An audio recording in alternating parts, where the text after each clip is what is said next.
खबर केवल एक नहीं है, खबर एक दर्जन लोग हैं इसमें जो कैबिनेट में ओथ लिए हैं, जो किसी न किसी परिवार से आते हैं। केवल उपेंद्र कुशवाहा नहीं, कम से कम एक दर्जन लोग किसी न किसी परिवार से लोग मंत्री बनाए गए हैं, जिस विभाग के मंत्री हैं, और 11 साल में बिहार के लिए उनके पास कोई दृष्टिकोण नहीं रहा। नमस्कार, आप लाइव सिटीज देख रहे हैं। आपके साथ मैं हूं वसीम खान। देखिए, बिहार की सियासत में गाड़ियां इधर से उधर दौड़ रही है और उसी बीच देखिए बड़ा बयान सुधाकर सिंह का पारा हाई है। गुस्से से लाल सुधाकर सिंह परिवारवाद की बात कर रहे हैं और देखिए उपेंद्र कुशवाहा के साथ साथ बड़े बड़े नेताओं का नाम ले रहे हैं, खबरें बता रहे हैं। क्या कुछ कर रहे हैं सुधाकर सिंह, सबसे पहले आप वो सुनिए।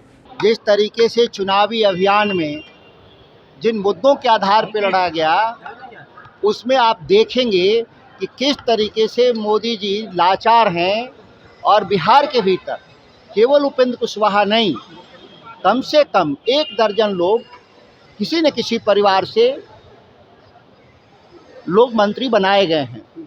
एक दर्जन में इन व्यक्ति का जिसकी आप चर्चा करते हैं, वो चुनावी राजनीति से उनका कोई दूर दूर तक रिश्ता नहीं, इसीलिए खबर है। खबर केवल एक नहीं है, खबर एक दर्जन लोग हैं इसमें जो कैबिनेट में ओथ लिए हैं, जो किसी न किसी परिवार से आते हैं। प्रधानमंत्री जी के जो नारे हैं, चुनावी नारे, हवाई होते हैं, कभी ज़मीनी हकीकत से कोई उनका मेल नहीं होता।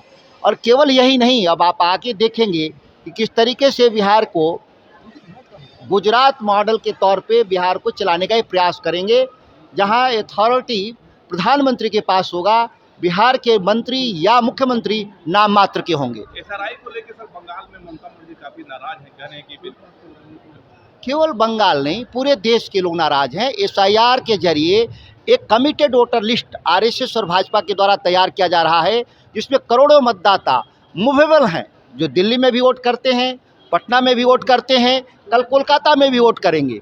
यह इस तरीके का वोटर जी लिस्ट है, यह भारत के भीतर चुनाव को मजाक बना देगा। और भारत में लोकतंत्र वैसा ही होगा जैसे चीन और रूस में भी चुनाव होते हैं, लेकिन कौन चुनाव कराता है, कौन लोग बनते हैं, ठीक भारत में वही होने वाला है। और इसके खिलाफ हम लोग पार्लियामेंट के सत्र में जाएंगे हम लोग, और निर्वाचन आयुक्त के खिलाफ हम लोग इसको उनके खिलाफ इम्पीचमेंट मोशन भी लाएंगे। सर, गिरिराज सिंह ने कहा है कि बंगाल को बांग्लादेश नहीं बनने देंगे, एसआईआर होकर रहेगा वहाँ।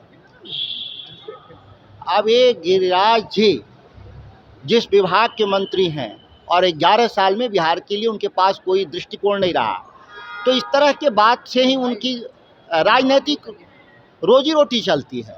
दुखद है कि इसके अलावा उनको कुछ आता भी नहीं। और उनके बयान पर मैं कभी प्रतिक्रिया इसलिए नहीं देता कि वो गैर जरूरी बेतुका बयान देते हैं। इतनी बड़ी जीत हुई एनडीए की और आरजेडी कहीं ना कहीं काफी कम सीटों। नहीं, हम लोगों ने कोई वोट कम नहीं पाए, पिछले बार के मुकाबले ज़्यादा वोट पाए हम लोग।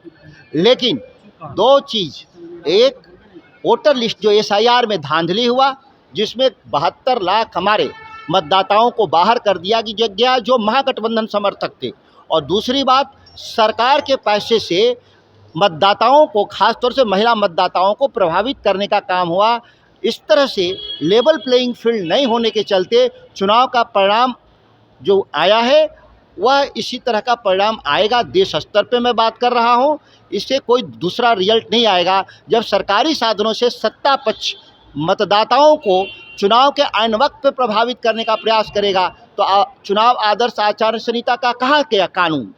इसीलिए इस देश में निर्वाचन आयोग के खिलाफ हम लोग महाभियोग प्रस्ताव लाएंगे पार्लियामेंट के भीतर। तो आपने सुना सुधाकर सिंह को। सुधाकर सिंह परिवारवाद पर निशाना साध रहे और कहते नजर आ रहे हैं कि उपेंद्र कुशवाहा ही केवल परिवारवाद के लिए ही राजनीति नहीं कर रहे, बल्कि कई ऐसे दिग्गज चेहरे हैं जो अपने परिवार को आगे बढ़ा रहे हैं एनडीए सरकार में। और ऐसे में देखिए गिरिराज सिंह पर भी गुस्सा फूटा। एसआईआर को लेकर के क्या कुछ कर रहे थे आपने सुना।